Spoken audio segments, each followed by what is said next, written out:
in creating chronic inflammation. If we look at it in a more simple way, we can divide it into two compartments.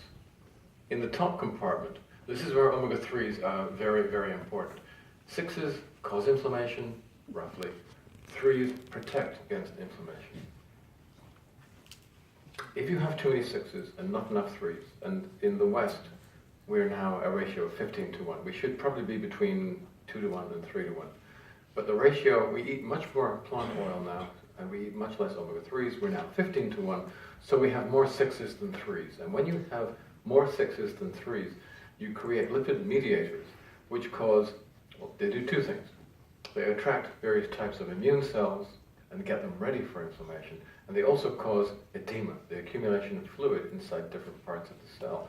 And what that edema does, and one or two other mechanisms too, it causes these cellular components are called lysosomes to break down.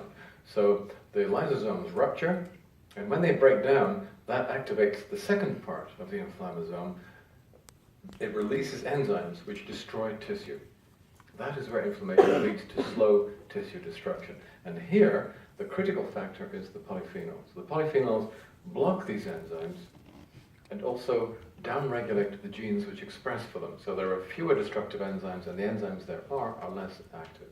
So by combining omega-3s and the right polyphenols, you switch off both halves of the inflammasome. Now, what those enzymes do is they destroy the extracellular matrix,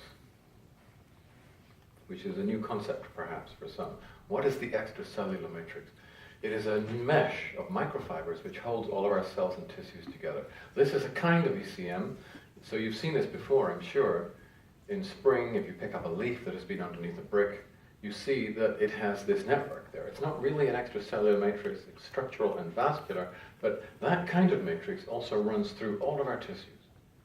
The matrix consists of collagen, which you've heard of, but also elastin and laminectin and some other proteins.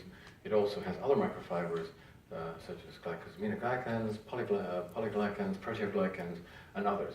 But these microfibers hold all of our cells together in the correct orientation so they can function as organs and physiological systems. And if the matrix is damaged, our cells fall away.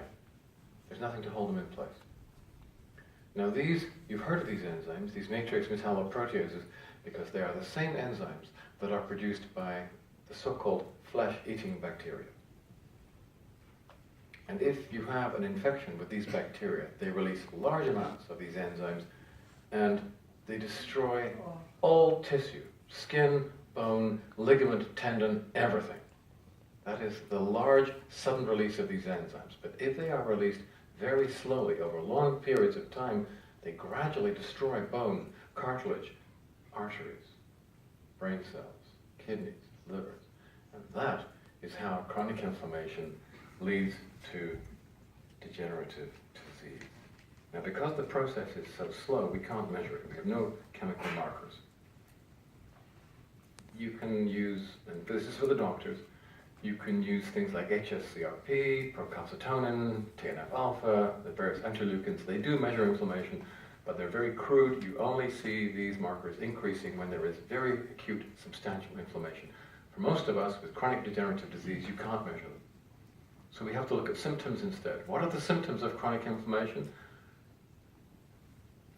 Essential hypertension is one, varicose veins and hemorrhoids, accelerated skin aging, any inflammatory disease, any degenerative disease, all of these are signs of chronic inflammation. To come back to your question, you need